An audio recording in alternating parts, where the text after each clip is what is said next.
Salut tout le monde, salut les monégasques, bienvenue pour un nouveau débrief.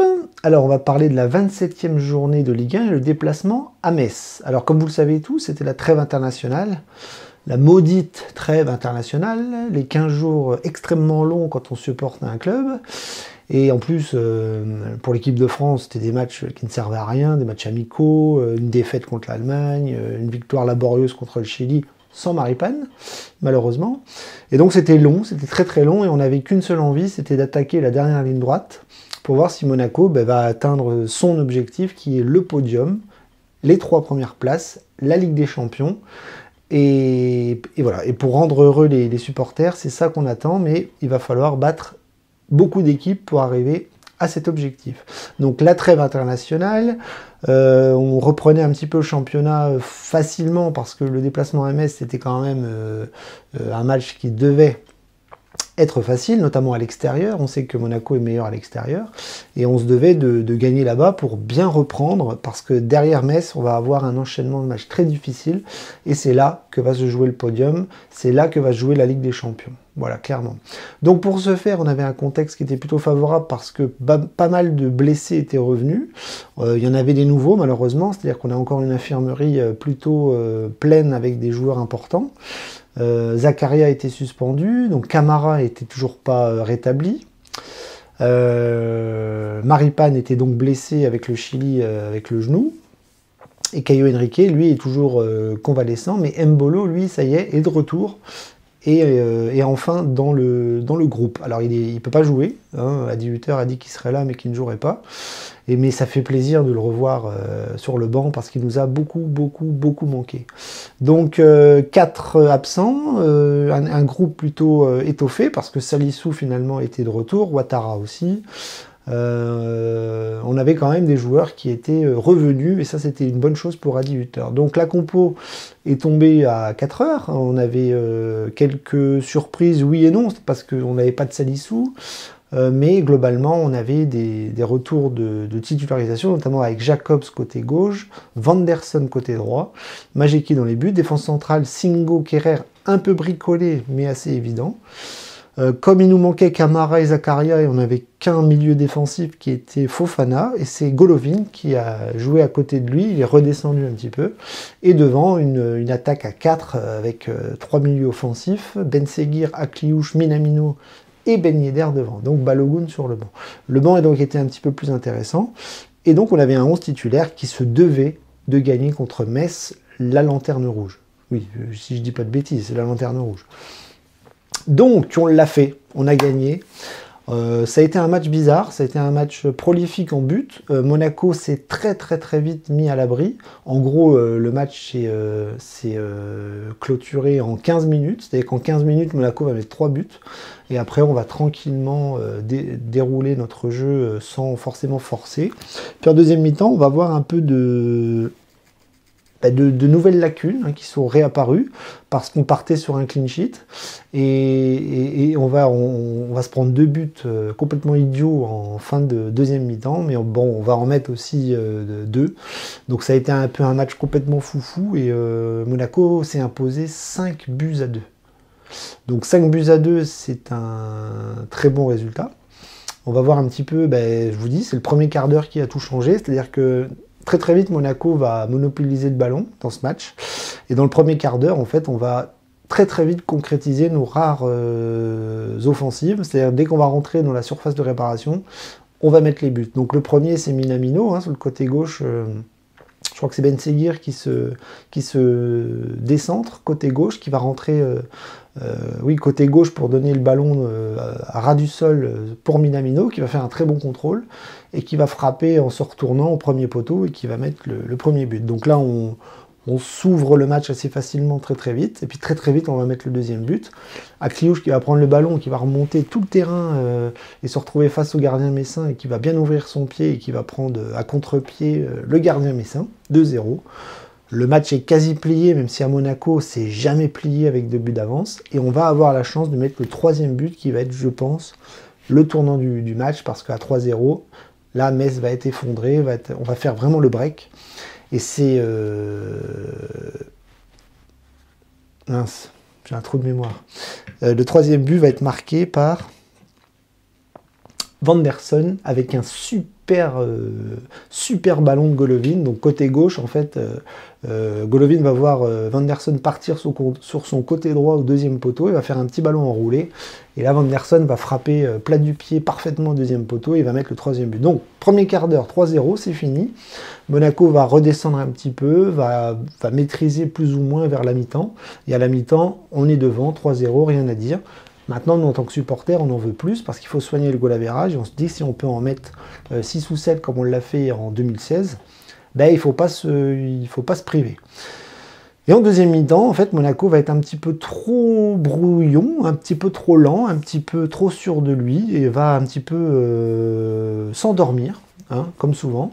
Après, ça s'explique, c'est normal, hein, on mène 3-0 et on ne va pas forcément aller se cramer ou se blesser pour aggraver le score. Donc on va temporiser, on va s'endormir un petit peu et on va avoir beaucoup de mal à mettre le quatrième but.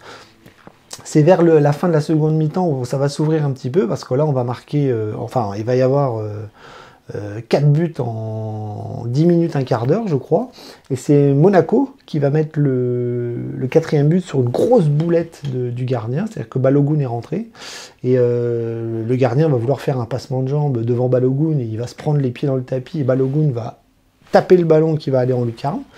Donc 4-0, et là 4-0, on se dit bah, c'est cool, on soigne le goal average, et puis bizarrement, on va commencer à couler.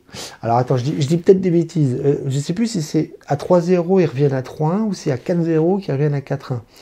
Ouais, il y a eu tellement de buts que je me perds un petit peu, mais en tout cas Metz va revenir dans la partie, et ils vont réduire le score, en tout cas ils vont mettre un but, et ils vont même mettre un deuxième but, c'est-à-dire que à 4-1, ils vont avoir une poussée offensive, et nous on a toujours les petites lacunes défensives, ils vont réussir à mettre le deuxième but, donc Metz va rentrer côté droit, va centrer pour un joueur qui est quasiment tout seul, et ils vont mettre le deuxième but, donc 4 buts à 2. C'est pas terrible, hein, quand on maîtrise un match comme ça, on mérite de faire un clean sheet et de ne pas faire de bêtises comme ça, mais on connaît Monaco, défensivement c'est pas bon. Donc à 4-2 on va se faire un petit peu peur, et très vite sur un corner, je crois, Balogun va mettre le deuxième but, corner bien tiré de la part de Monaco, déviation de Kerrer, et Balogun va instinctivement mettre le ballon encore une fois en lucarne. 5 buts à 2, le match est fini, on souffle, mais on est un peu déçu d'avoir pris 2 buts idiots, mais 5 buts marqués, c'est quand même pas mal dans notre objectif qui était de garder le podium en tête. Et là, pour le coup, on fait la bonne opération parce qu'on repasse devant tout le monde, devant Lille, devant Brest, et on est deuxième. Donc Brest joue à Lorient demain, et nous, on fait la très bonne opération. Il fallait pas se manquer, on l'a fait. Donc que dire maintenant sur la performance collective qui est bonne, c'est une bonne performance collective, il y a les 2 buts qui font tâche, évidemment, parce que toute la saison, on a pris des buts à l'appel, comme je le dis souvent dans les vidéos, tout le monde nous marque des buts, que ce soit les équipes de National, de Ligue 2, de Ligue 1, et donc même le dernier de Ligue 1 nous met des buts.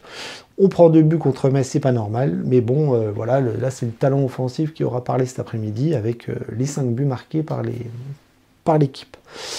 Donc les performances individuelles, ben, c'est pas compliqué, même si on prend 2 buts défensivement, c'était costaud, on a plutôt assuré, Kerrer, Singo, Vanderson et Jacobs ont plutôt bien travaillé, ils ont pris leur couloir correctement, ils ont été dangereux offensivement sur les ailes. Singo, Kerrer n'ont pas trop fait d'erreurs malgré les 2 buts encaissés, Majeki a fait aussi de bonnes choses. Il ne peut pas faire grand chose sur les buts, il se fait un petit peu allumer à 1 mètre de sa cage. Mais globalement, l'aspect défensif a été bon, les 4 joueurs défensifs ont été bons, et Majeki aussi a été bon. Au milieu de terrain, Fofana a fait le travail aussi plutôt correctement, même s'il a toujours du mal à serrer les lignes, et que c'est comme ça qu'on prend des bouillons défensifs. Mais Golovin, Fofana, je trouve que c'est plutôt pas mal, hein. Chaque fois que c'est testé, on a quand même un duo qui est intéressant, parce qu'il y en a un qui fait tout le travail défensif, Fofana, et Golovin, qui lui est un peu plus redescendu sur le terrain, mais qui sait orienter, diriger, et garder le ballon quand il faut, parce qu'il a une très bonne technique. Et on le voit sur le 3e but, il régale, quoi. Il régale avec ce petit enroulé au 2e poteau, qui est magnifique. avec Vanderson. Donc milieu de terrain plutôt bon aussi, hein, c'était vraiment intéressant. Le trio offensif pareil, j'ai trouvé alors Akliouche, Ben Yedder un peu brouillon. Ils ont été bons, hein. Akliouche met un super but. Ben Seguir aussi, il donne un beau ballon en début de match. Donc ils ont été plutôt performants, ils ont été plutôt décisifs. Mais sur la globalité de leur match, j'ai trouvé qu'il y avait quand même pas mal de déchets, hein, sur quelques passes, sur quelques orientations de jeu, sur quelques choix, notamment dans l'axe qui n'étaient pas toujours les bons, des moments de frapper où ça frappe pas, des passes un petit peu à l'envers. Mais globalement, ça a été plutôt intéressant, le trio offensif avec Minamino qui ont été brouillons, mais efficaces dans son ensemble. Donc j'ai pas envie de tirer à boulet rouge sur qui que ce soit, hein, performance collective excellente. Ben Yedder, dans un match facile, il n'en met pas un. C'est Balogun qui rentre, qui met un doublé. Ça, c'est ennuyeux parce que Ben Yedder, il marque plus beaucoup. Ça fait quelques temps qu'on ne l'a pas vu être brillant. Et je trouve qu'il est sur une petite phase descendante en ce moment. Et paradoxalement, Balogun est sur le banc. Et Ben Yedder est titulaire. Et là c'est Balogun qui profite un petit peu des temps de jeu qu'il a, qui sont un petit peu plus minimes. Mais là, on voit cet après-midi qu'il est rentré pas longtemps. Et il marque 2 buts avec deux vrais buts de renard, quoi. C'est-à-dire que le premier, il vient emmerder le gardien, un petit peu comme Mbolo l'avait fait contre Rennes au Louis II l'année dernière, je crois. Et puis sur le deuxième but, c'est superbe, quoi. C'est-à-dire sur le corner, il a un instinct de buteur qui fait qu'il arrive à redresser le ballon dans la cage. Et ça, c'est excellent. Ce que ne fait plus Ben Yedder depuis quelques temps. Donc voilà, je ne vais pas cracher sur Ben Yedder. Je suis content que Balogun en ait profité. Et puis les rentrées, voilà, on attendait Mbolo qui n'est pas rentré, Diop est rentré, Diatta est rentré, on les a pas trop vus. Mais moi, je retiens de l'entrée de Balogun, et puis je retiens le premier quart d'heure qui a été vraiment excellent. Donc, je vais m'arrêter là, parce qu'il n'y a pas grand-chose à dire, on a été quasi parfait. C'était un match facile. Maintenant, le plus dur commence, parce que la semaine prochaine, on va recevoir Rennes, et là, on va enchaîner un calendrier décisif, monstrueux, avec Rennes, Lille, Brest et Lyon. C'est-à-dire que ces 4 matchs-là vont être extrêmement compliqués, surtout Brest et Lille. Surtout que c'est chez nous, donc on va avoir du mal contre Lille et contre Rennes. J'espère qu'il y aura un peu de public et j'espère que les joueurs prendront conscience de l'enjeu de ces 2 matchs-là. À Brest, on peut faire quelque chose, j'en suis convaincu. Et puis Lyon, on sait très bien que ça va mieux, mais que c'est pas extraordinaire non plus. Donc on va se concentrer uniquement sur le match de la semaine prochaine. C'est un match important, c'est un match décisif, c'est un match qui va devoir faire que les joueurs de Monaco montent d'un cran, parce que là cet après-midi c'était un peu facile. La semaine prochaine ça va être très compliqué et il va falloir aller la chercher. Il va falloir aller la chercher parce que Rennes c'est mieux, c'est fort, ça ressemble un petit peu à l'AS Monaco, mais on espère que ça va bien se passer.